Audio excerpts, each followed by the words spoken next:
Hello students, हम सामाजिक मानव शास्त्र की ऐतिहासिक पद्धति के बारे में पढ़ रहे थे कि ऐतिहासिक पद्धति है क्या। ऐतिहासिक पद्धति जो है पिछली घटनाओं के पुनर्निर्माण से संबंधित एक प्रक्रिया है, एक प्रोसेस है जिसको सामाजिक मानव शास्त्र के अंदर काम में लेते हैं तथ्यों को इकट्ठा करने के लिए। यह सिर्फ जो हम पढ़ते हैं कि इतिहास फला हुआ था, ये हुआ था, वो हुआ था, उसके बारे में नहीं है, बल्कि पिछली घटनाओं के आधार पर उसके पुनर्निर्माण के द्वारा वर्तमान में निष्कर्ष निकालने से संबंधित है।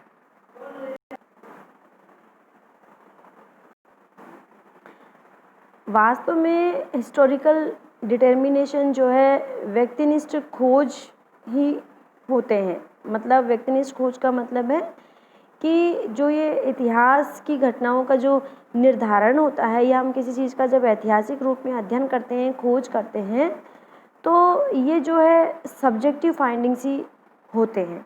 मतलब कहने का कि ये यथार्थता या वास्तविकता के निकट तक ही पहुंच पाते हैं, लेकिन यथार्थ या वास्तव में नहीं होते हैं। मतलब ये 100% सही नहीं होते हैं, सिर्फ सत्य के कुछ करीब तक ही ये पहुंच पाते हैं।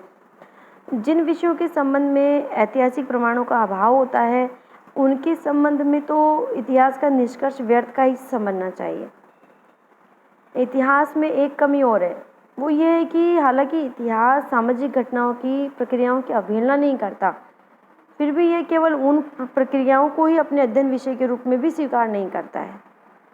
साथ ही ऐतिहासिक व्याख्या या निष्कर्षों को एक्सपेरिमेंट के द्वारा जांच करना भी संभव नहीं है, क्योंकि वो इतिहास में घटित हो चुकी है जिनके बारे में हमारे पास कोई प्रत्यक्ष प्रमाण नहीं है। तो इनको किसी भी निष्कर्ष को जो है प्रयोग के आधार पर जांचा जाना भी संभव नहीं होता है। ये तो घटनात्मक तथ्य जो फिनोमिनल फैक्ट्स है उनको एकत्रित करता है। जैसा कि श्री कोबर ने भी लिखा है कि ऐतिहासिक व्याख्या की तुलना हम उस सीमेंट से कर सकते हैं जो मानव इतिहास के पृथक तथा अर्थहीन तथ्यों या घटनाओं को एक अर्थपूर्ण प्रतिमान या डिज़ाइन में जोड़ता है।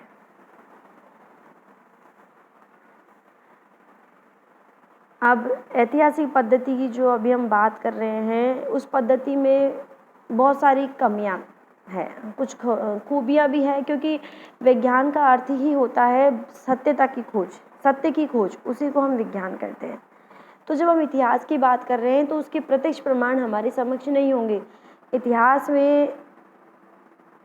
में जरूरी नहीं है, इतिहास में हम जाकर नहीं देख सकते हैं कि क्या हुआ था। सिर्फ हमें जो मिला है, जो लिखित में मिला है हमें, या किसी से पूछकर हमें पता चला है, उसी के आधार पर हम हमारे तथ्य बनाते हैं और उसी के आधार पर वर्गीकरण करके हम निष्कर्ष उनका निकाल देते हैं।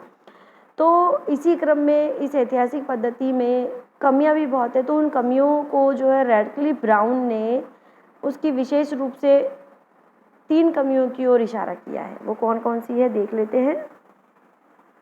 पहला, उन्होंने बताया कि ऐतिहासिक पद्धति में उपकल्पनात्मक पुनर्निर्माण, उपकल्पना को हम कहेंगे हाइपोथेटिकल, पुनर्निर्माण को कहेंगे रिकंस्ट्रक्शन, हाइपोथेटिकल रिकंस्ट्रक्शन, अंत तक जो है उपकल्पना ही रह जाता है। क्यों? क्योंकि इसका वेरिफिकेशन या फिर इसकी पुनर्परीक्षा करना संभव नहीं हो पाता है।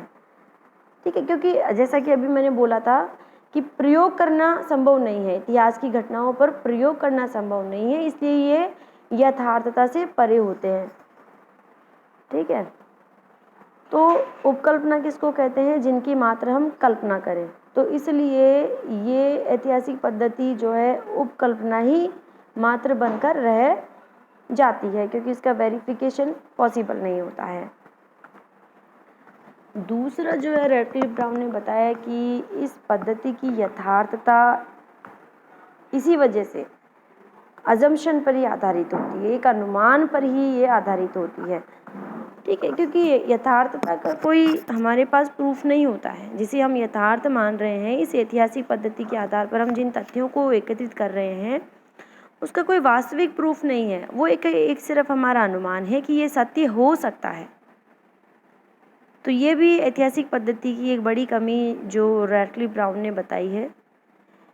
यह अनुमान संस्कृति की प्रकृति और उसके विकास के नियमों के संबंध में होता है। दूसरे वर्ष में यदि बात करें तो ऐतिहासिक पद्धति में संस्कृति की यथार्थ प्रकृति और उसके विकास के नियमों के संबंध में कोई ज्ञान नहीं होने के कारण हमें सिर्फ अनुमान पर ही निर्भर रहकर उसके निष्कर्षों को निकालना पड़ता है, जिसके कारण ये जो निष्कर्ष या परिणाम हमें मिलते हैं उनकी यथार्थता जो है उस पर 100% यकीन करना संभव नहीं है।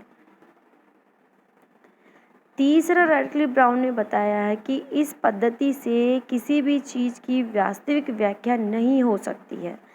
इतिहास हमें विस्तार पूर्वक केवल पास्ट की कुछ वास्तविक अवस्थाओं या घटनाओं में और एक संस्कृति में पाए जाने वाले संबंधों को बताता है मात्र। तो कुल मिलाकर ऐतिहासिक घटनाओं के क्रमिक विकास के संबंध में ज्ञान कराने के अलावा इस पद्धति का कोई और व्यवहारिक मूल्य या प्रैक्टिकल वैल्यू नहीं है। तो कुल मिलाकर ऐतिहासिक पद्धति में यदि देखें तो कमियां बहुत अधिक हैं। सबसे बड़ी कमी इसमें यथार्थता की कमी है। यथार्थता मतलब इसके द्वारा जो तथ्य इकट्ठे हुए हैं, जो परिणाम हमें मिले हैं, वो पूर्ण रूप से यथार्थ होंगे यह कहना संभव नहीं है। ठीक है, तो क्योंकि ये सिर्फ अनुमान के आधार पर होती है। एक अनुमान के आधार पर ही इतिहास को हम बता सकते हैं। अब उसमें कितनी सत्यता है ये खोज करना ही विज्ञान का काम है।